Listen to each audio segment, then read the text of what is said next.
Kekalangan Tuhan, mari bertoto kita. Bapa kami seringan ibas na surga, pujur Tuhan ibas na kelang atendu. Setasan dari Tuhan, ate kami bagi katandu.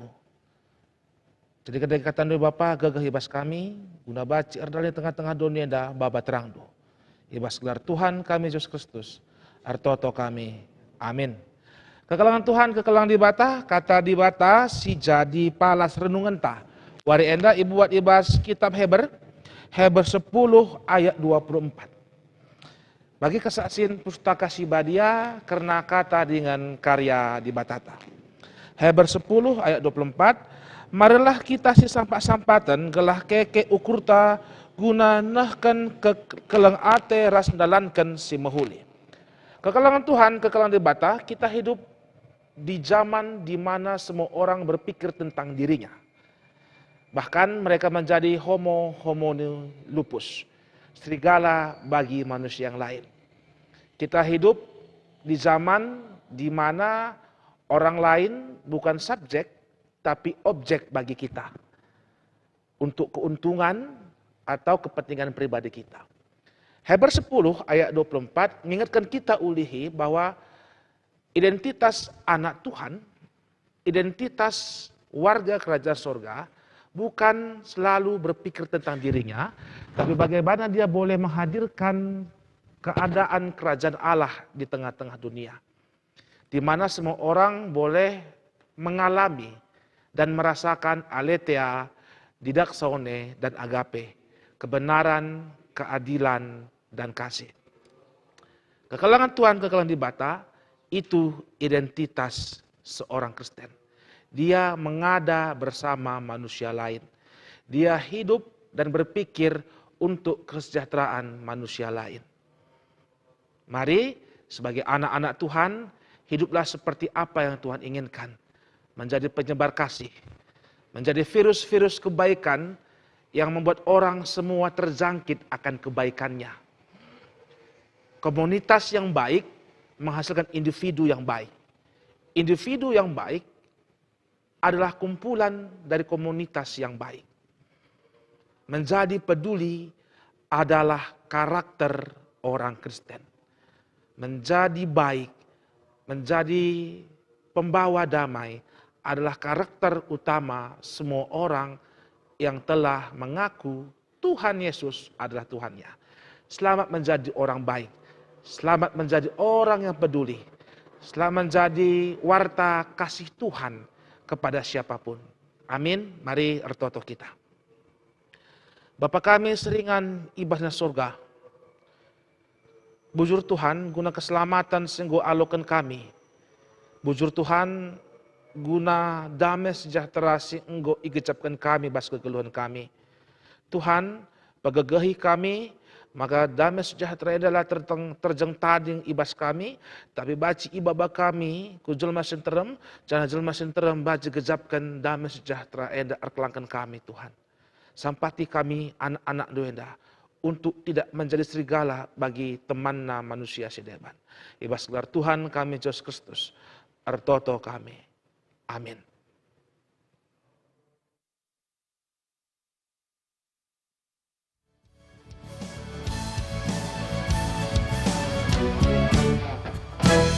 Alam raya menyanyikan kemuliaannya. Cakrawala memasyurkan karya tangannya. La la la la la la, la la la la, la la la la la la, la la la la. Dengan firman-Nya yang ajaib, tercipta karyanya. Siang dan malam, langit dan bumi, semua yang ada. Semesta bernyanyi.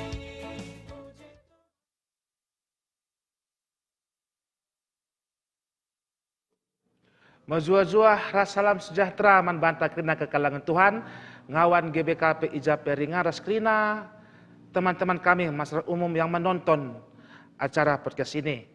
Selamat datang di Rumah Multimedia GBKP. Acara ini didukung oleh orang-orang yang mengasihi Tuhan melalui acara ini, antara lain Pertua Alfredi Ginting, Bapak Alniko Ginting, GBKP Kilometer 4, Percetakan Prima Jaya, Jalan Dr. Mansur, Komplek USU Medan. Pertua Bapak Harfan Sinurat, GBKP Purnasi Malingkar, Tukang Emas dan Berlian Sue Arih, Jalan Pasar Peringgan Medan. Ketiga, pengusaha Panglong Semangat Baru, Jalan Besar Biru-Biru, Naras Insinyur Julianus Ginting Suka. Panglong Barus menjual alat-alat bangunan, alamat Jalan Karet Raya nomor 70, Prumnasi Malingkar Medan, atas nama Adrianus Barus. Artistika Kekri, owner Robert Tepu dan Silvi Renita Brutarigan, Jemaat GBKP, Jalan Kota Cane. Ada 4 toko pusat Simpang Ketepul, cabang Tugu Bambung Runcing, cabang Tiga Panah, cabang Balai Milala Mas. Pertua Agustinus V. Ginting, GBKP Runggu Setiabudi Medan, PT DMM Group, Badan Usaha Jasa Pengamanan Kantor Pusat, Jalan Tempua, Taman Tempua Residence, Blok R.1 Ring Road, Gagak Hitam Medan. Pertua Ridwan Tarigan, Usaha Dagang G. Tarigan, menjual daging babi, Pusat Pasar Kaban Jahe. Kekelengenta, Jenda Minta Beru Sembiring, Yayasan Sola Gracia Durin Simbelang. Tuan Simama Sukam Krina kekelen kami yang sudah mensupport acara Ibas Podcast Endah, Wari Endah. Kekelangan Tuhan, man Krina teman-teman kami yang menyaksikan acara podcast ini, hari ini tema podcast kita adalah kejahatan cyber. Kita akan mengulik apa itu kejahatan cyber dan syukur kepada Allah telah bersedia hadir orang yang berkompeten di bidangnya untuk menjelaskan apa itu kejahatan cyber, modus operandi dan jenis-jenisnya. Kita sambut dan selamat datang untuk kekelengan kami, Bapak Ajun Komisaris Besar Polisi, Febriandi Aloho, SH, SIK, MSI, selaku Kapolres Karo. Selamat datang Bapak. Maju-maju Pak Pendeta. Maju-maju Bapak. Lupa aku akam siari. Anak kamu sini. Anak Kuta Rumari, hari Pak. Anak Rumari. Anak Rumari. Rumari, Kecamatan Barus Jahe. Barus Jahe. Yang kekelengan kami. Anak Rumari, jadi anak Kutandu. Iya Pak, jadi tema podcast kita malam ini penipuan online dan kejahatan cyber. Mungkin banyak dari penonton podcast kita belum memahami secara betul apa itu sebenarnya kejahatan cyber, Bapak. Ya. Jadi begini Pak Pendeta. Ya, nah, kita campur bahasa biar campur, lebih enak Pak. kan gitu ya. Gitu. Jadi sebenarnya kalau kejahatan cyber kita memang udah diatur secara khusus sebenarnya di dalam undang-undang kita yang udah mengalami perubahan sebenarnya sebanyak 3 kali. Di mana undang-undang itu saat ini, undang-undang kita di Undang-Undang Nomor 1 Tahun 2024 ini sebenarnya adalah undang-undang terakhir setelah perubahan. Mulai dari 28, 2019 dan hari ini kita rubah. Tentunya di perubahan undang-undang ini itu diharapkan adalah memperbaiki kekurangan-kekurangan yang ada pada konteks pasal ataupun pengaplikasian yang udah terjadi sebelumnya, begitu Pak Pendeta. Ya. Nah, kalau kita tanya apa itu kejahatan cyber, sebenarnya kejahatan cyber ini adalah kejahatan yang menggunakan modus, menggunakan komputer, jaringan internet, terus terkait dengan konten ilegal gitu kira-kira, yang digunakan secara ilegal. Tentunya memang kita lekat hari ini dengan penggunaan telekomunikasi. Iya. Hampir semua orang saat ini menggunakan gadget atau handphone lah begitu Pak Pendeta. Semua kita menggunakan gadget, bahkan mungkin Pak Pendeta punya dua gitu, Pak. punya dua. Satu ke rumah. Ya punya dua, tapi rumah satu ya gitu. Jadi karena seluruh masyarakat hari ini menggunakan lebih dari satu gadget, akhirnya kita rentan kalau tidak bijak dalam menggunakan begitu. Bagaimana kira-kira? Jadi berarti kalau dulu kejahatan itu harus tatap muka, hari ini kejahatan itu bisa terjadi tanpa tatap muka Pak ya, via gadget yang kita pegang. Oh, jadi jenis-jenis kejahatan itu apa saja sih, Pak? Jadi begini Pak Pendeta, jadi memang kalau kita bicara kejahatan cyber ini memang sebenarnya kompleks dan cakupannya cukup luas. Sepakat kita yang disampaikan oleh Pak Pendeta tadi bahwa di awal bahwa seluruh kejahatan yang dulunya itu ada secara langsung berada di tengah-tengah masyarakat, hari ini tanpa pernah ketemu, tanpa pernah kenal, dan tanpa pernah bersentuhan secara langsung pun, sekarang bisa menjadi korban dan pelaku kejahatan itu sendiri. Pelaku kejahatannya seperti modusnya yang kami bilang tadi ya, ada kalau kita biasa, kalau yang pernah rame kita dengar itu ada seperti pencurian data. Iya. Itu sebenarnya Kominfo pernah kehilangan data kita hilang nih, begitu. Jadi pencurian data ini memang saat ini juga menjadi tren di Indonesia dan saat ini memang ini dibutuhkan sekali beberapa ahli untuk membantu pemerintah maupun kesadaran para pengguna gadget itu sendiri begitu. Seperti apa yang kita sebutkan tadi juga ada kasus penipuan seperti tema kita hari ini adalah kayak kasus penipuan online atau fraud itu sebenarnya. Kasus penipuan ini pun banyak modusnya juga, banyak tekniknya juga. Tetapi modusnya nanti kita ceritakan lebih dalam. Tapi pada saat ini adalah jenisnya selain fraud ada juga illegal access. Illegal access itu bagaimana memanfaatkan data atau masuk ke perangkat orang lain tanpa diketahui atau dengan baik, bisa cara merusak, mencuri. Contoh nih Pak Pendeta, Ya, Pak. menggunakan pinnya saya ambil alih, saya masuk atau dengan cara yang lain gitu. Tentunya ini memang udah melanggar hukum kita. Cara mendapatkannya itu pun bisa menggunakan social engineering. Social engineering itu dicarinya dulu data kita di internet. Kan kita tersebar tuh. Nah, cari, dapat, dikumpulkan satu-satu, habis itu mulailah dijadikan orang yang dituju atau sasaran kita itu menjadi objek kejahatan yang kita harapkan. Begitu Pak Pendeta. Oh, berarti contohnya aku punya mobile bank lah, Pak, di HP itu. Jadi orang bisa curi pinku, Pak, ya? Kayak gitu. Ya. Jadi begini, cara modusnya akhir-akhir ini kan ada juga yang kita ceritakan ada teknik nih. Teknik ada phishing. Phishing itu dikirimkan link lah. Link, kita klik tuh. Klik, pas diklik masuk di sana, nanti diarahkan kalau Anda ikut dengan ini akan mendapatkan uang seperti ini. Jadi secara otomatis kita memasukkan informasi-informasi penting terkait dengan kita. Contoh Kak Pak Pendeta itu dikirimkan tiba-tiba modus yang pernah terjadi yang rame itu ada masyarakat kita ditelepon seseorang, Bu, Ibu mendapatkan hadiah, kata gitu. Jadi ada nanti nomor yang masuk ke handphone dulu ya, kata itu. Tulisannya OTP, gitu, OTP. OTP itu tidak pernah dijelaskan, one time password itu nggak pernah dijelaskan, kayak gini enggak, gitu. Jadi orang taunya, oh ya udah sebutkan, coba ketikkan Bi, berapa nomornya? Diketikkannya lah OTP-nya, tanpa sadar dia telah memberikan akses kepada orang yang menipu tadi, begitu. Maka semua uangnya, rekeningnya itu terambil alih. Begitu. Si Baby sudah senang dapat mobil, Pak, ya, rupanya scam. Niatnya dapat mobil malah nambah utang. Nambah utang, Pak. Iya, kasihannya situ kadang. Banyak memang korbannya jadi berutang karena tadinya berharap dengan dapat uang banyak jadi ngutang. Yang kalau udah aku ganti kari Bandung ganti, tahu-tahu mobil nggak dapat, uang hilang. Uang hilang, Pak, ya. Makanya harus bijak, hati-hati. Apakah judul juga termasuk kejahatan cyber, Pak? Oh ya, adi judul itu udah pasti merupakan kejahatan cyber, pasti kejahatan cyber. Judi online, ya. Sebenarnya bahwa judi online itu adalah bagian dari judi-judi yang konvensional. Sebenarnya dulu judi ini kan ada di masyarakat nih. Judi di masyarakat ini secara konvensional ada. Sekarang tinggal alatnya saja, medianya saja nih Pak Pendeta.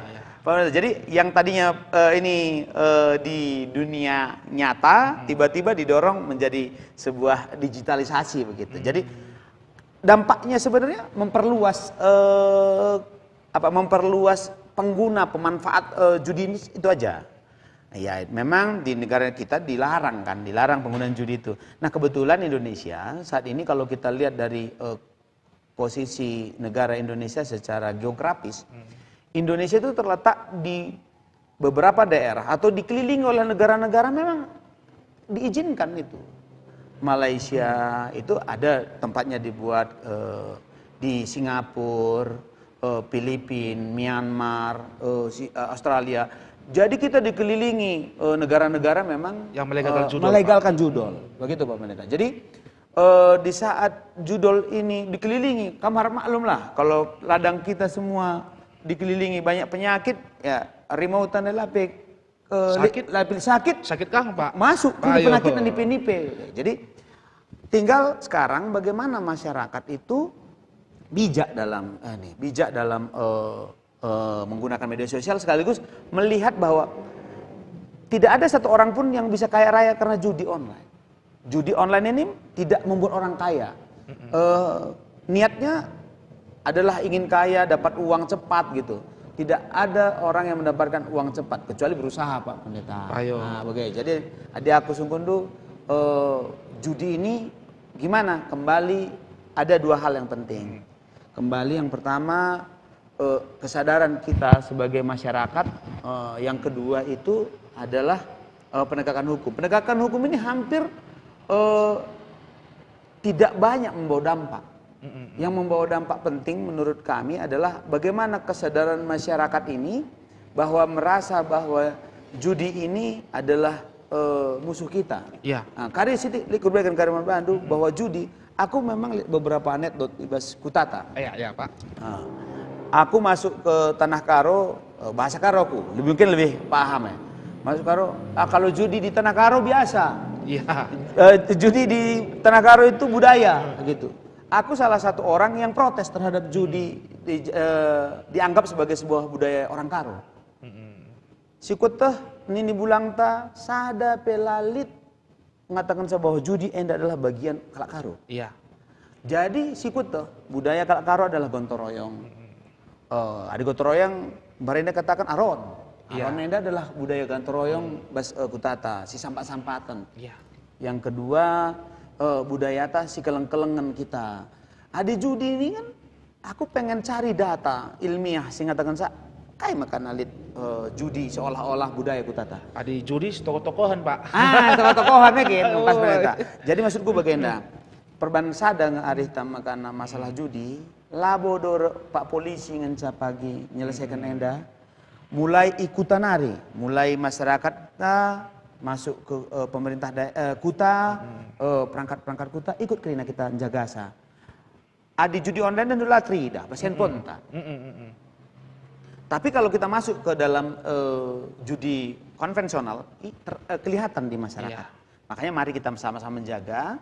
Kita memang bercerita tadi tentang judi online, tetapi udah aku bilang di awal tadi bahwa judi online itu berawal dari yang konvensional, yang biasa di umum.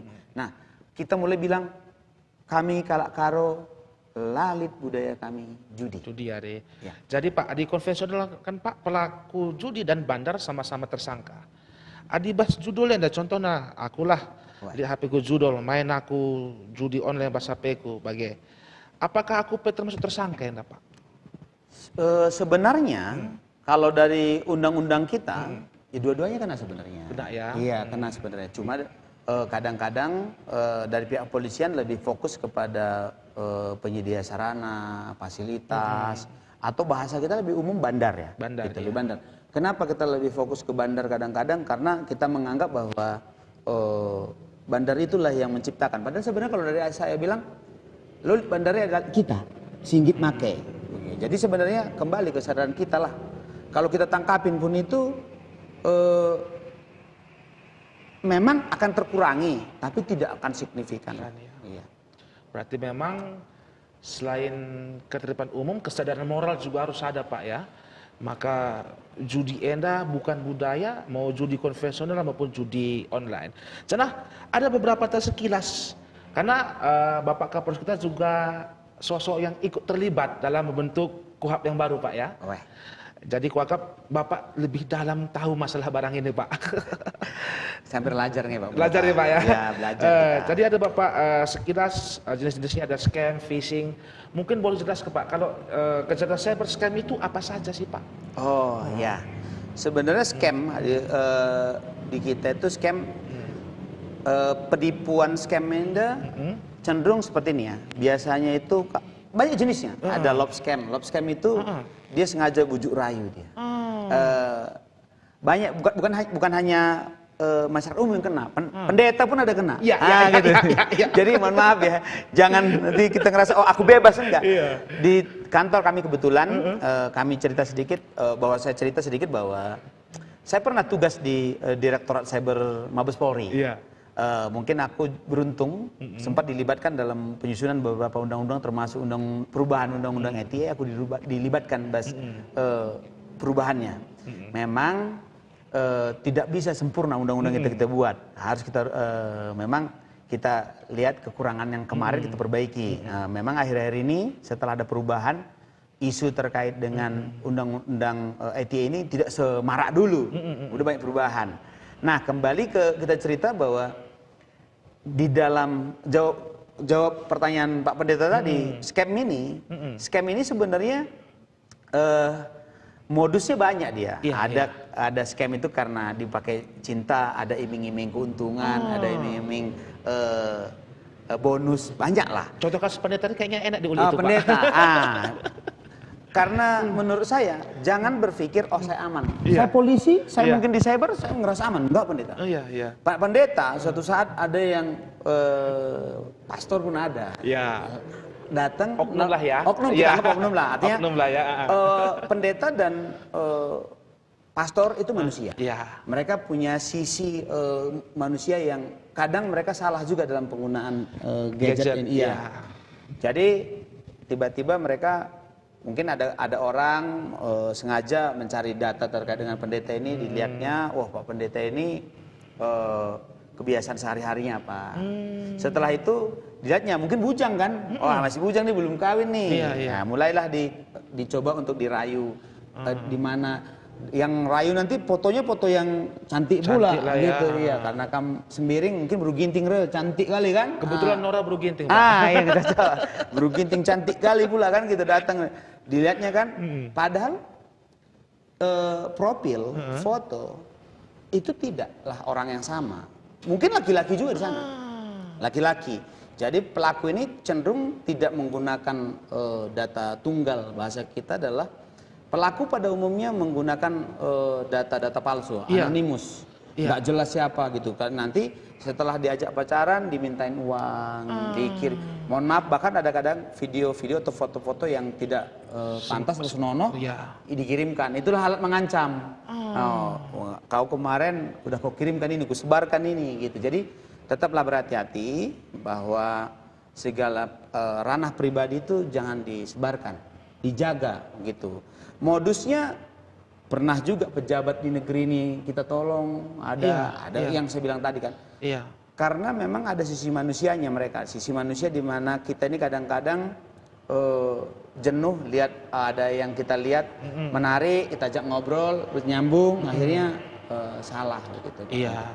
Selain scam love, Pak, ada jenis-jenis scam Ada lain? juga yang lain ya, contoh iming-iming yang saya bilang tadi, penipuan yang oh ini Bapak dapat hadiah tadi. Nanti ada juga kalau kita skema Ponzi. Skema Ponzi itu gimana, Pak? Skema Ponzi itu ada nanti ditawarkan lah kalau Bapak masukkan uang 100.000 dalam, kalau kamu cari nanti 3 orang 4 orang lagi, kamu dapat nanti 50.000 satu orang. Berarti baru kamu dapat rekrut orang 3 orang, berarti kamu udah dapat 150.000. 150.000 ini nanti dapat 10.000 kan. Nanti begitu juga seterusnya. Nanti kalau ada yang di kaki-kaki Hindu nangkap lagi, nanti dapat lagi kamu 5.000 setiap kali ada kakinya begitu. Tahu-tahu hilang orangnya. Nanti uang kita hilang. Ada orang yang masukkan duitnya banyak kan. Kalau 100.000 masukkan mungkin dapatnya cuma 50.000. Iya. Tapi kalau dimasukkan dia sampai 50 juta, oh harapannya besar, ternyata hilang duitnya begitu.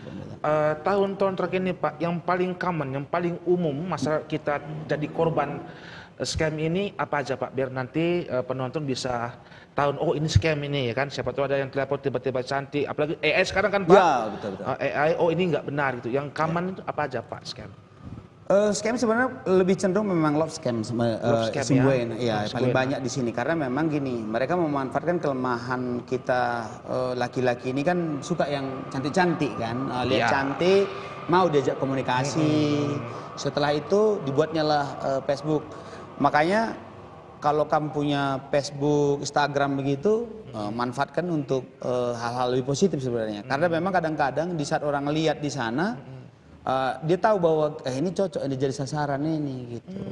Jadi nanti uang kita dikuras, bahkan ya kalau sempat kita mengirimkan foto-foto yang tidak pantas tadi, itulah dijadikan alat untuk memeras terus. Memeras terus Pak ya. Iya, kasihan lah. Itu nanti mereka tidak peduli kita ini mengambil duit dari mana. Yang penting mereka tahu bahwa wah ini bisa saya ambil uangnya. Iya.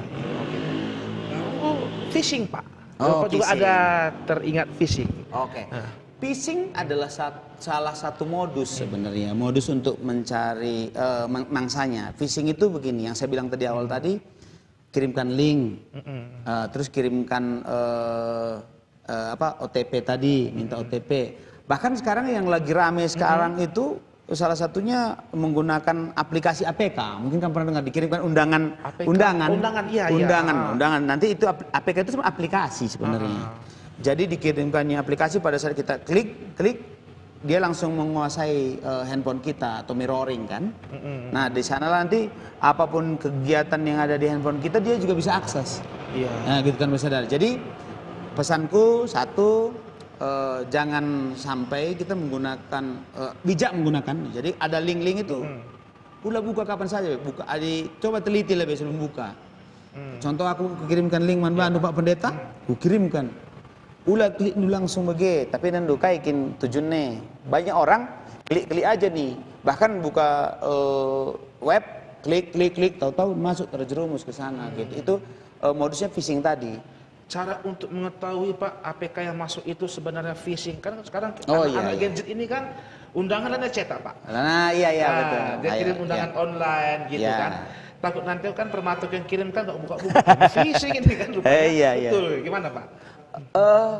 Sebenarnya memang lebih lebih memang ada undangan ya ketik tuh, klik bagai ya cenderung muncul informasi undangannya. Iya.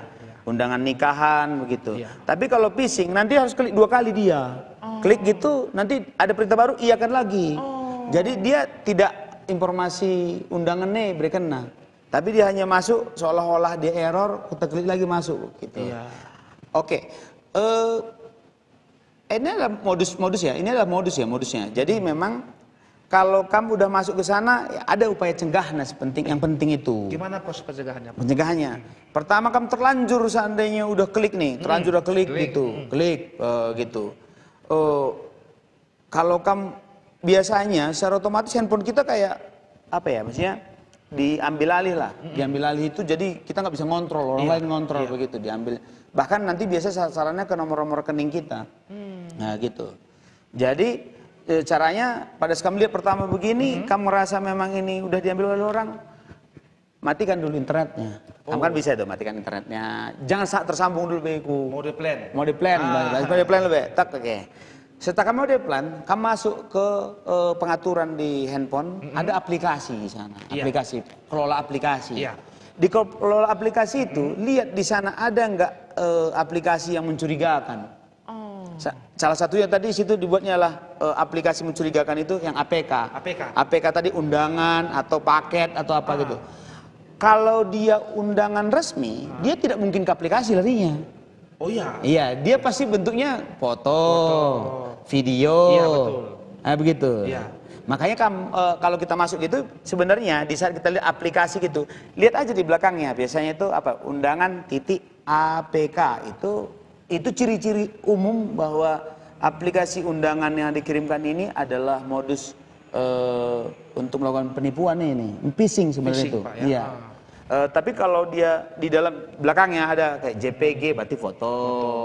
Makanya kita harus pahamkan itu. Berarti manbantu bibi-bibi kami di rumah, kira-kira kami di WhatsApp do harus pada tahun lebih. Banyak kasus Pak, orang tua kita kan dikira permennya kirim undangan, bre-brenya, rupanya dia klik, udah hilang semua data Pak.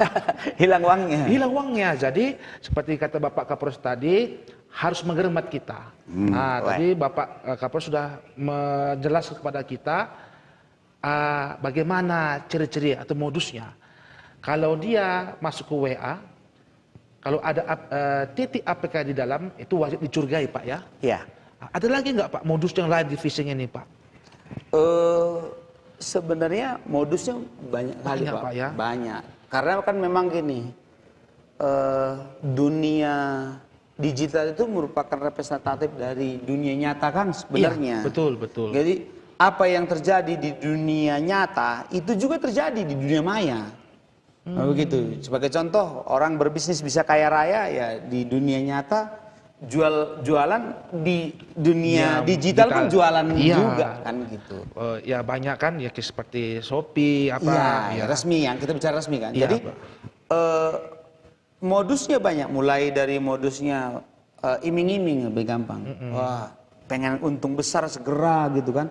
Ditawarkanlah, oh nanti kalau kamu beli masker 5 juta, nanti kalau jual ke sini nanti dapat sampai 20 juta gitu. Jadi makanya kalau pesanku Pak Pendeta, kalau ada yang menawarkan keuntungan terlalu signifikan, terlalu besar, patut kamu curiga itu. Apa itu sebenarnya? Masa tiba-tiba kita dapat untung besar dari satu bisnis? Nggak mungkin. Modal 100.000 untung 50 juta. Oh nggak mungkin. Tapi di dunia maya apapun bisa disampaikan. Betul. Nah terus yang kedua ada juga polanya itu kalau modus yang lama diteleponnya kamu. Iya. Halo Pak Pendeta Nando. Iya. Gitu. Ini darurat ini. Kami dekat SMA 1 Kabanjahe, gitu. Ada kami lihat di sini ibu-ibu jatuh ini, begitu. Ibu-ibu, dia mengaku sebagai istri itu. Kalau sekarang kalau nggak segera dioperasi nih, kata gitu. Kalau nggak dioperasi, kalau nggak dioperasi, ini bisa fatal ini. Ya sekarang kami rumah sakit perlu membutuhkan uang sekarang. Ini kalau kamu setuju kirimkan uang, nah gitu. Jadi itu dia membuat namanya rasa takut kita. Rasa takut kita dikelola sama dia supaya kita takut. Wah ini gua gimana nanti nih istriku ini jangan sampai kenapa-napa. Pas pula kita telepon ke rumah, halo Mak Nando, Mak siapa kamu di rumah? Mak Ben. Halo Mak Ben, gitu. Halo Mak Ben. Iya. Nggak ngangkat pula. Padahal dia masak Pak ya. Mungkin masak dia tuh nggak ngangkat, atau masak dia nggak ngangkat. Makinlah betul curiga kita. Udah kirimkan aja lah, kirimkan. Ternyata pas sampai rumah, Mak Ben belum lagi masaknya. Iya. Nah, gitu. Nah itu ketakutan. Ada juga tadi yang kita bilang tadi tuh dilihatnya keinginan kita udah dapat uang banyak tadi kan. Ada juga dilihatnya kita itu bujuk rayu, dibujuknya. Sebagai contoh yang bujuk rayu itu yang tadi, Pak. Halo, Bapak dapat mobil. Nah, itu tadi. Nah, jadi kalau bawa mobil, udah senang kali giah-giah kau kurta dan mau terus kelihatan kok. Kirim ke 4 juta, awal 4 juta. Kirimkan lagi 8 juta. Akhirnya mau minjam sama tetangga. Ngomongnya pinjam yang penting dapat gitu. Ternyata pada saat udah minjam mobil nggak dapat, uang hilang. Oh, cuma tadi Pak, udah bangun garasinya Pak. Nah, 6 bulan kita datang mobilnya, ya kan? Dari handphone juga itu, Bapak mendapatkan undian dari Bank A, begitu Pak. Oh, begitu juga banyak Pak ya? Banyak kali Pak Pendeta. Nah, yang menarik Pak, dari kan di awal Bapak sudah bilang mereka curi data kita, karena rata-rata para pelaku ini dia tahu nama. Bahkan dia tahu menjual-jual bre-bre, kayak gitu Pak. Dia seolah berpenampilan seperti orang kita kenal. Cara bagaimana menjaga data pribadi kita agar tidak dicuri dan dipakai untuk perilaku-perilaku jahat itu Pak? Sebenarnya kalau kita bilang dicuri, kadang-kadang tanpa sadar kita ini kan telah memberikan informasi secara lepas sebenarnya. Iya. Kamu masukkan Facebook kan, kamu masukkan buat lengkap di situ. Pak Pendeta Nando, pengen terkenal kan? Iya betul. Tanggal lahir, tanggal sekian, alamat rumah, anak, SMA, bahkan makanan kesukaan, makan kesukaan, minuman kesukaan, masuk Krina. Gitu, jadi masuk. Jadi informasi sebenarnya yang ini sebenarnya tanpa sadar kita udah tersebar sebenarnya. Jadi mana kita kadang nggak pernah privat kan, nggak pernah kunci ini kita kan, apa namanya itu gadget kita nggak pernah kita kunci. Maksudnya bukan gadgetnya, media sosial, media sosialnya, publik dibuka. Harapannya supaya dilihat orang banyak pula kan. Iya. Gitu. Nah itu yang pertama. Yang kedua selain kita memasukkan data asli, kita masukkan pula data anak kita, keluarga Iya, semua. Gitu. kerabat semua Pak ya. Ya, terus yang berikutnya kadang kita mau pula belanja di warung, karena bangga kita fotokan pula KTP kita di situ sama struknya. Oh, jadi masuk udah kelihatan lah semua. Tanpa sadar sebenarnya bisanya udah bocor data kita. Nah, di sisi lain memang ada juga aplikasi tertentu memang sengaja berpura-pura sebagai petugas bank, petugas dukcapil, petugas yang menelpon meminta data kita. Gitu. Jadi memang harus lebih bijak kalau kita bersosial media, data kita nggak usah murni-murni kali lah, nggak usah bersih-bersih kali lah. Maksudnya nggak usah informasi sepenuhnya. Anda sepuang kali bubuna pelit bas Facebook Pak. Payo. Oh berarti privat lah data pribadi kita Pak ya, seperti KTP, SIM, KK, dan hanya diberikan kepada petugas yang memang punya hak untuk memintanya saja, meminta. Yang jadi ginilah Pak, aku punya KTP, KK. Kan ada nih beberapa orang ini minta difoto, tolong difotokan KTP-nya ya untuk A, B, C. Apakah itu menyalahi Pak? Sebenarnya kalau kata menyalahi, kembali ke satu hal sebenarnya. Kalau dia ambil itu secara ilegal, menyalahi. Tapi kalau dimintanya kita ngasih, di mana letak ilegalnya kan? Ya, betul. Makanya kecuali tadi dia ambil sembunyi-sembunyi, terus difotokan, nah itu ilegal. Tapi sepanjang dia meminta dengan kita secara resmi, akulah contoh, Pak Pendeta, kirimkan lebih KTP dulu, gelah pagi urban SIM dusi benedai gampang, contoh. Kim dusi benedai jangan ame brekendu. Yang melakukan kejahatan jikalau aku ini menjual ini atau mengirimkan orang lain tanpa sepengetahuanmu. Oh, dia kolek data kita, dia jual kepada orang lain tanpa sepengetahuan kita. Iya betul. Jadi memang itu kembali ke modus. Makanya setiap kita mengirimkan informasi apapun terkait dengan pribadi kita, keluarga kita, ya coba kamu teliti lebih, menjeli-jeli. Ini agak unik ini Pak. Ini kan masyarakat kita kan agak suka yang agak gratisan nih ya. Ya kan, saya suka yang gratisan juga Pak. Aku pun. Iya Pak. Ini ada wifi publik nih Pak. Oh iya. Dikliknya nih wifi publik, nggak berkode pula kan?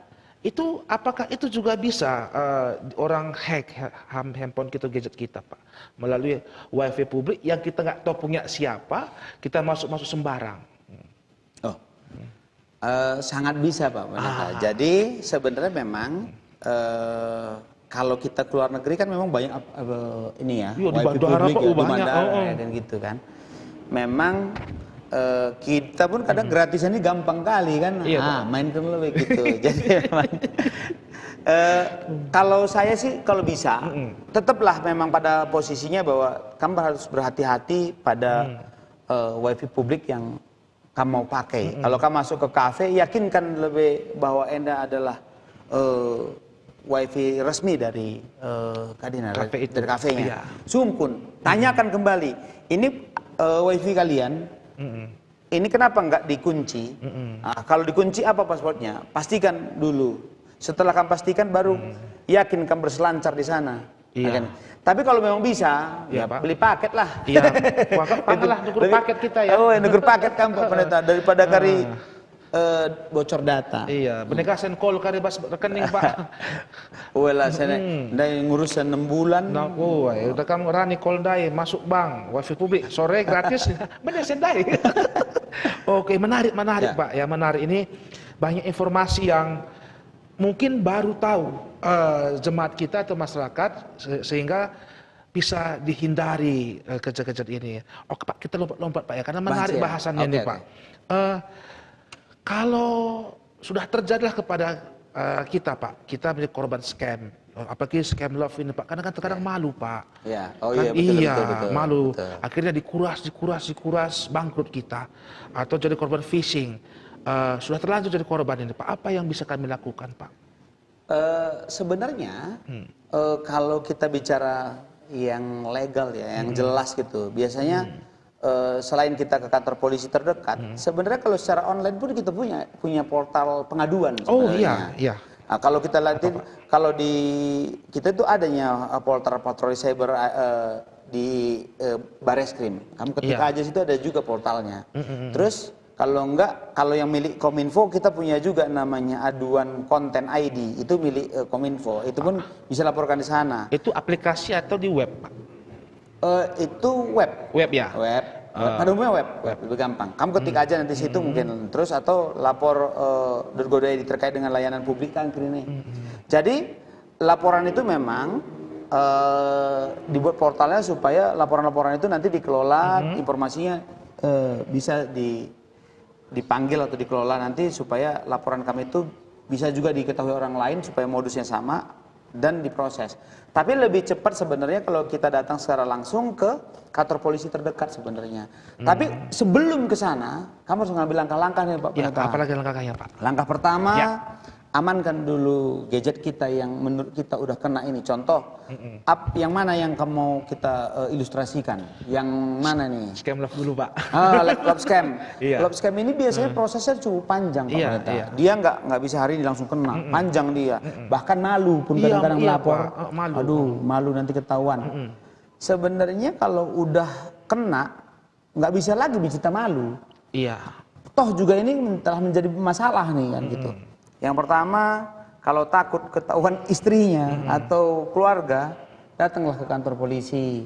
Tapi sebelum datang ke kantor polisi, handphone kamu screenshot dulu semua bukti-bukti penipuannya. Screenshot dulu, setelah kamu screenshot, linknya kamu simpan dulu, terus nomor-nomor yang tadi berkomunikasi kamu simpan. Setelah itu, kalau bisa kamu cetak. Kalau nggak bisa, ya udah bawa aja begitu. Datanglah ke kantor polisi. Pak, saya kena kasus ini scam. Nanti petugas kita di sana layani kami itu. Layani segera. Mau scam berbentuk finansial maupun yang lain pun ya Pak ya? Semua. Ya? Tapi ada juga layanan kita sekarang paling cepat kalau kita dekat di sini Pak. Kalau mau sekarang kita sudah buka pelayanan 110. 110. Iya, layanan 110. Untuk Kabupaten Karo. Oh, Indonesia. Indonesia Pak. Tapi sistemnya kamu telepon 110, dia akan di mana? Contoh kamu telepon di sini, Pak. Ditelepon begitu. Nah, tinggal kamu bilang, "Bu, kami saat ini terjadi begini-begitu nih." Nanti diarahkan apakah kita disuruh datang ke sana kalau terkait love scam ini atau mungkin kita diarahkan untuk membantu bagaimana menyelesaikan problem kita. Iya, kalau phishing Pak. Phishing itu sebenarnya dia memanfaatkan yang dua tadi kan, apakah karena kekhawatiran kita ataukah karena kita diiming-imingi tadi atau dimainkan psikologi kita kan. Kalau phishing terjadi ya itu tadi, satu jangan gampang klik-klik tadi. Jangan gampang klik-klik gampang klik-klik tadi. Kalaupun klik begitu lihat lebih. Tapi problem memang banyak juga orang tua kita ini tidak paham teknologi, klik-klik aja kan. Nah gitu. Yang paling gampang sebenarnya kalau untuk menghindarinya jangan buat SMS banking di handphone kita sebenarnya. Gitu, atau Pak, ya? pisahkan gadget kita yang memang khusus untuk yang mobile banking atau terkait dengan keuangan kita, pisahkan dia. Sisanya ini benar-benar kamu buat hanya untuk keluarga dan itu. Ya, satu lagi ya buat umum. Kalau punya dua, tapi kan kalau punya satu nih Pak Pendeta. Iya. Kan nggak mungkin beli dua setiap hari kan. Iya betul. Nah, kalau punya satu, ya setiap kali itu tadi berhati-hatilah kita lihat apa nih gitu.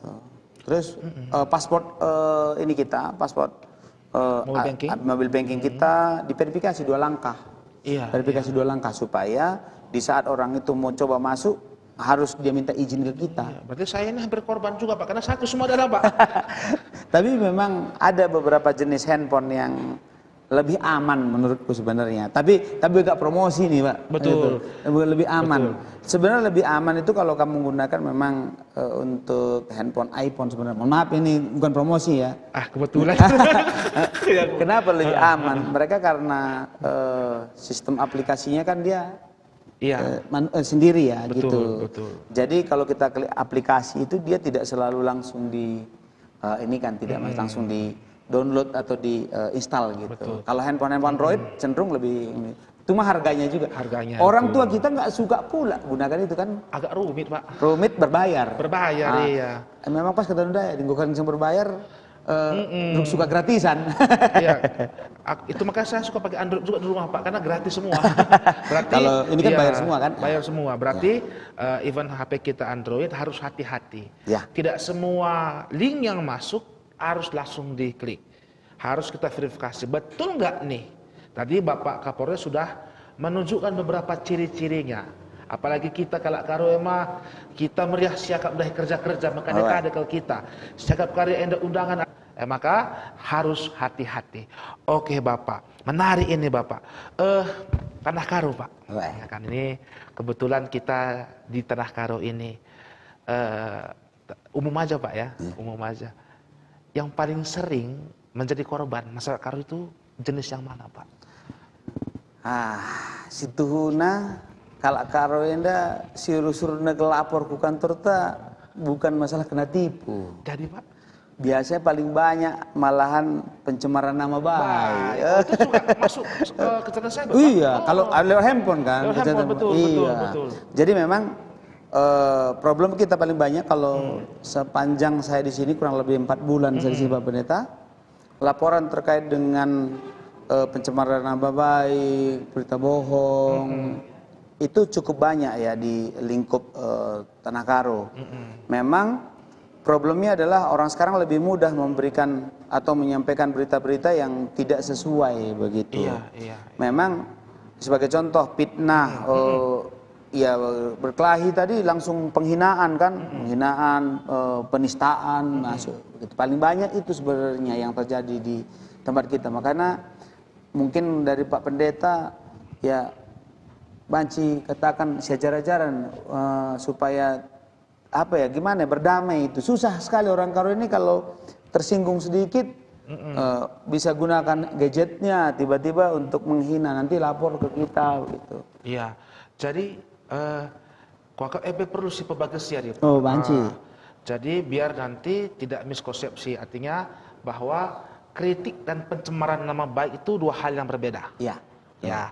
Jadi contoh-contoh yang bisa diindikasikan sebagai pencemaran baik atau hoax Pak apa aja Pak?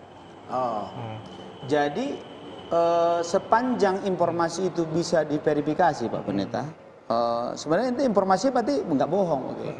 Cuma problemnya kadang-kadang informasinya ini belum jelas sudah kita sebarkan lagi. Contoh aku buatlah seandainya Pak Pendeta Nando ini nggak suka aku. Aku suka, nggak suka aku buatlah berita pendeta Nando ada selingkuhannya, ada ini buatlah kayak gitu. Nah, padahal sebenarnya yang teman kamu ngobrol yang di foto ini tuh sebenarnya umat juga yang minta apa ya namanya kita minta bantuan konseling bagi ilit perbankan ngerana dua i kafe entah i tempat-tempat si agak sepi mulai fotonya di framing dibuatlah pendeta Nando udah mulai selingkuh dia begini mohon maaf ini Pak Pendeta tapi ini kan cuma ilustrasi.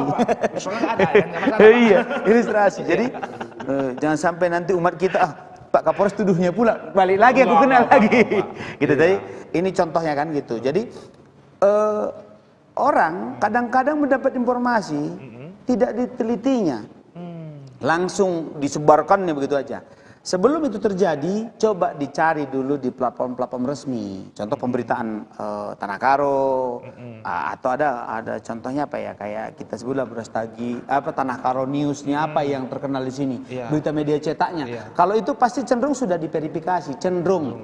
Saya bilang nggak semua juga, tapi cenderung sudah diverifikasi dan informasi sumbernya pun jelas begitu. Nah, jadi sebelum kita membuat itu seolah-olah sebagai fakta, tolong dicari dulu informasi yang sedetailnya baru kita ikut berkomentar begitu. Apalagi potong-potong video di grup keluarga Pak ya, itu kan itu potong-potong video itu anak durhaka di Kuta Jepari katanya itu kan, nah itu baru percaya pula ya kan, jadi Percaya. harus diverifikasi. Verifikasi. Ya. Padahal kalau ikan pari itu dibalikkan memang bentuknya begitu. Betul kayak Iya, gitu ya kan. Jadi ikan pari dibilang ini anak dikutuk jadi ikan pari Iya, gitu kan. betul. Kalau ikan pari kita balikkan memang itu ada siripnya juga, Ada kayak ini, mulutnya.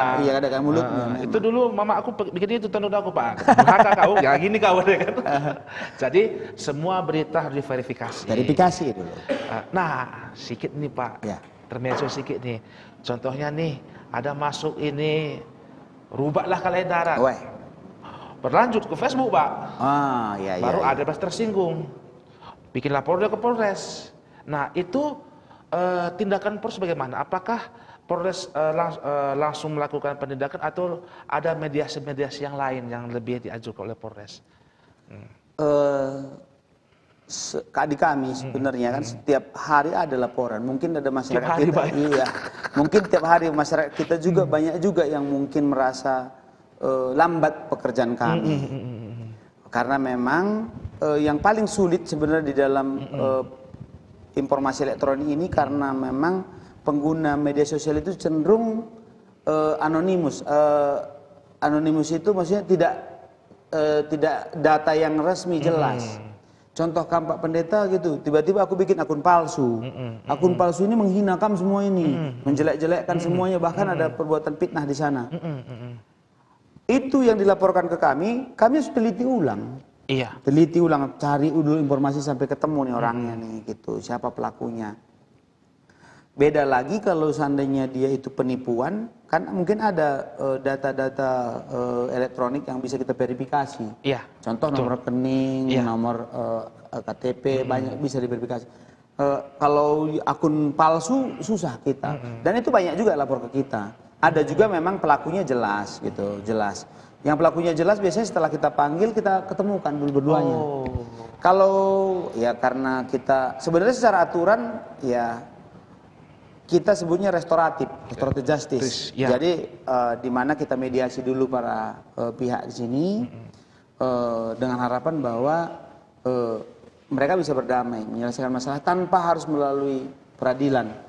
Karena buat saya sebenarnya Pak Pendeta, buat saya pengadilan itu berasal dari satu kata, yaitu adil. Adil, betul. Mencari rasa adil di pengadilan, Betul. gitu. Kalau bisanya kita berdamai tanpa harus ke pengadilan, rasa adil itu udah ketemu. Iya. Udah ketemu, jadi nggak perlu lagi lah kita bawa ke pengadilan. Toh juga rasa adil sesungguhnya di saat kita berdamai. Iya. Kalau kamu putusan pengadilan kamu dihukum, itu rasa adil yang dipaksakan itu. Iya. Mungkin sampai kapanpun rasa adil yang dipaksakan ini hanya berdasarkan putusan pengadilan. Rasa adil sesungguhnya adalah di saat para pihak ini benar-benar merasakan damai di hatinya. Sudah legowo dia, saling memaafkan dia Pak ya. Iya betul, begitu kurang lebih Pak Pendeta. Jadi dia rubat kam kari, opel ke kam ke Polres, serah kam ke Pandita. Yang kau pas ya? Oh, jadi si rubat babah denganga maka damaikan kami kam ya. Gobo dahin polisi ya. Oke Pak, menarik. Baru sudah ada pertanyaan dari penonton kita? Belum ya? Oke. Fokus semua Pak. Semuanya lagi fokus ini Pak. Karena mungkin beberapa pernah jadi korban Pak. Ya. Udah Pak ya. Kalau bisa Jangan ya. Jangan ada yang korban. Kalaupun ada yang korban, segera laporkan. Iya, luar biasa kita. Mudah-mudahan ya kalau kami bisa membantu secara langsung kami pasti bantu. Siap Pak. Ini ada kasus viral baru ini Pak ya di Ain Abara. Oh iya. Ya, apakah itu juga termasuk kejahatan cyber? Abara itu yang masalah Yang paroki? Oh ya, iya. Kalau dari informasi yang kami dapatkan, Ain Abara itu sebenarnya tidak kejahatan cyber, Bukan Pak ya? tapi lebih kepada kejahatan ya orang ya. Jadi orang itu memanfaatkan jabatannya untuk melakukan penipuan. Iya. Yang kami dapat informasi dari media sosial ya. Aku pun nggak berani juga mengambil keputusan karena memang perkara itu aku nggak tahu aslinya seperti apa. Betul. Jangan nanti asumsi kan Pak Pendeta kan. Tapi kalau aku baca sekilas dari beberapa informasi umum, berita segala macam, itu bukan masuk dalam kejahatan cyber karena berhubung si pelakunya ini dua-duanya saling kenal dan menginvestasikan kan. Iya. Investasi, ternyata dibilang investasi ditipunya gitu. Nah, jadi memang saat ini Bank BNI pun informasinya sudah mengganti. Artinya memang Bank BNI secara nyata mengatakan bahwa dia menjamin keamanan keuangan yang ada di banknya gitu. Jadi kalau ada yang takut menyimpan uang di sana, mereka menjamin lah begitu kira-kira. Kan ada beberapa kasus seperti itu Pak ya, artinya dia simpan uang di bank dan tiba-tiba uangnya hilang. Itu apakah bisa juga dia melapor ke Polres Pak? Kalau uangnya hilang kan pasti ada ininya Pak Pendeta. Jadi ini ada contohnya, cerita sedikit contohnya. Mantap. Pada waktu itu kami ada seorang bapak nih, datang ke bank dia dengan anaknya. Anaknya bilang begini sama bapaknya, "Pak, otak kita ku bank simpan sendwe bas bank aman kerja." Ambil waktu itu dari Rimo. Dat sen 300 juta masukkan ku bank. "Pak, gelah gampang kari sinan sente, masukkan saja ban SMS bankingnya," kata gitu. "Gimana kini nak?" Aku katanya. Dikasihnya handphonenya, dimasukkannya lah SMS banking. Setelah dimasukkan SMS banking, pulanglah bapak ini. Pulang, bawanya dikasihnya ATM-nya, bukunya, terus bukti transaksi PIN-nya semua dilengkap dikasih sama bapaknya. Bapak simpan. Bapaknya ini ngerasa uangnya aman. Tahu-tahu setelah 3 tahun, 4 tahun kemudian, bapak ini butuh uang buat anak sekolah kami. Uangnya buat saya sendai. Gelaban ke sekolah anak gua katanya. Diambil uangnya. Tiba-tiba datang ke teller bilang gini, "Pak, uang bapak kami cek di dalam tinggal 2 juta Pak." Gitu. "Oh, ini bank udah menghilangkan uang kita nih, gimana nih?" Lapor dia. Ternyata dicek kembali, ternyata anaknya yang ngambil pakai SMS banking tadi. Makanya banyak juga anak-anak kita ini memanfaatkan kebodohan orang tuanya untuk membohongi orang tua sendiri. Jadi adikam bagi anak-anak kurang ulah orang tua kelengin akam ulah kasih tipu. Nah, itu contoh satu. Setelah kita datang kita panggil. "Pak, gimana bapak mau penjarakan anak bapak kan?" "Udah lihat gue gimana anakku kangen." Gua ini tadi. Contohnya. Sada. Contoh kedua yang tadi lit si telponsa dungna masuk kena pinna hilang sena tipu. Indonesia Timur bagi darah mika aja ya ada beberapa kasus yang sudah terungkap tapi masih banyak juga sebenarnya yang tidak terungkap. Makanya aku bilang penipuan online ini sebenarnya fenomena gunung es yang dilaporkan ini paling sedikit dari yang banyak gitu. Dan memang biaya pengungkapan perkara untuk cyber ini juga cukup mahal kan. Kamu ketipu di Tanah Karo, pelakunya di daerah Papua sana, berangkat ke Papua berapa biayanya, nangkep orang pun pasti semua kan. Memang biayanya makan besar. Kalau kerugian kita itu mungkin cuma 50 juta, biaya yang ditimbulkan untuk mengungkap perkara ini bisa sampai 300 juta pun. Jadi lebih baik mencegah daripada mengobati. Kalau kita udah cegah tentunya kita aman dan kita aman terus kita nggak perlu datang kantor polisi kan. Betul. Kalaupun datang kantor polisi kami siap melayani untuk hal-hal yang umum lah biar masyarakat terlayani. Butuh kami pengen bikin SIM, bikin surat keterangan perkelakuan baik nih teman-teman. Padahal kalau sekarang kan namanya catatan kepolisian namanya kan. Itu ada ke sana kita nanti inilah kita kita lebih baik melayani masyarakat di sana daripada kita melayani kamu kehilangan, kasihan kan. Betul. Sejam Pak. Enggak sejam. Lah kejam pun Pak. Banyak informasi baru, banyak hal yang mungkin sangat bisa menyelamatkan jemaat masyarakat kita. Jadi penutup Pak, apa pesan-pesan Bapak terhadap jemaat GBKP dan masyarakat Karo pada khususnya, masyarakat umum pada khususnya tentang kejahatan cyber ini? Ya, Man Bandu, Krina orang tua kami, teman-teman kami, keluarga Krina, IJP Kamringan, tentunya kejahatan cyber ini ada dekat sekali dengan kita, sedekat kita dengan handphone kita. Sedekat kita dengan handphone kita. Jadi tetap berhati-hati, teliti sebelum klik, pastikan informasinya jelas dan memang udah diverifikasi, dan jangan menyebarkan berita bohong. Kadang-kadang kita ini niatnya kirimkan berita, tapi malah kita ikut menyebarkan berita bohong tadi kan. Betul. Jadi tetap berhati-hati, gunakan gadget kita secara bijak. Begitu kira-kira Pak Pendeta. Ya, luar biasa. Terpuji nama Tuhan, banyak hal baik hari ini kita terima melalui narasumber kita, Bapak Kapolres kita, Akamsi, anak kampus ini. Bujur Melala Bapak, Bujur Melala Janah, luar biasa. Jaga diri, jaga gadget. Data pribadi hanya untuk kita sendiri. Ulah sebar-sebar dengan tidak bertanggung jawab. Kekalangan Tuhan, mari ertoto kita. Bapa kami seringan ibas kena sorga, terpuji gelarndu Bapa ibas kerina dampar kegeluhan kami. Tuhan, wari enda alukkan kami pasu-pasu, erkelangkan kekalangan kami Bapa Kapolres kami, Kapolres Karo, si enggo nurikan gua cara-cara terhindar dari kejahatan cyber enda. Jagai diri kami Tuhan, jagai mata kami, jagai pusuh kami.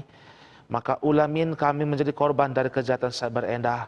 Guna Bapak Kapolres kami, maka dibatasi masuk-masuk ibas dahina, menjaga keamanan dan ketertiban Kabupaten Karo Enda. Ras isi jabuna kerina dibatasi masuk-masuk sa. Guna kena tim IT, unit varia, bidang marturia sehingga memfasilitasi podcast enda. Tuhan si masuk-masuk. Janah artoto kami Tuhan guna kerina sponsor kami, kekalangan kami sehingga mendukung acara enda. Pertua Alfredi Ginting, Bapak Alniko Ginting, GBKP Kilometer 4, Percetakan Prima Jaya, Jalan Dr. Mansur, Komplek Usu Medan. Pertua Bapak Harfan Sinurat, GBKP Provinsi Melingkar, Tukang Emas dan Berlian Sue Arih, Jalan Pasar Peringgan Medan. Pengusaha Panglong Semangat Barus, Jalan Besar Biru-Biru, Naras Insinyur Julianus Ginting Suka, Panglong Barus siang bergerak ibas menjual alat-alat bangunan, alamat Jalan Karet Raya nomor 70, Perumnas Melingkar Medan, atas nama Adrianus Barus. Kekalangan kami Robert Stepu, Rasilvi Renita, Bru Tarigan, owner Artiska Kekri, Jemaat GBKP Jalan Kota Cane. Kekalangan kami Pertua Agustinus V Ginting, GBKP Rugus Setiabudi Medan, PT DMM Group, Badan Usaha Jasa Pengamanan Kantor Pusat. Pertua Ridwan Tarigan, Usaha Dagang Tarigan, yang bergerak ibas menjual daging babi, Pusat Pasar Kaban Jahe. Ras kekalangan kami, orang tua kami, Jenda Mita Beru Sembiring, Yayasan Sola Gracia Durin Semblang. Maka Tuhan si masuk-masuk kekalangan kami kerina, ibas mau mendukung acara kami dah. Bujur Bapak ibas kelang atendo, bujur Tuhan, ibas kerina pengarak-ngarak itu. Salah dosa kami alami Bapak, maka atan perton kami enda sahkukam erkelang-kelangkan anak nu Tuhan kami Yesus Kristus. Amin. Salam maturia, tetap ada berita. Ya Pak, di sini kuburan kami. Oke. Enda simbol kita Karo PGP selaku itu simbol muka bulu. Maka kami PGBKT ikut mendukung Bapak untuk menegakkan kebenaran supaya kejahatan bisa kita berantas dan GBKP siap menjadi mitra untuk Polri. Ya. Bujur Melala, gua kan masang segini. Bagian saya bang. Ya, kami ke pundak dulu, tanda anak GBKP itu sekarang. Bujur Melala, Bapak Guam Krina. Bujur, Tuhan memberkati.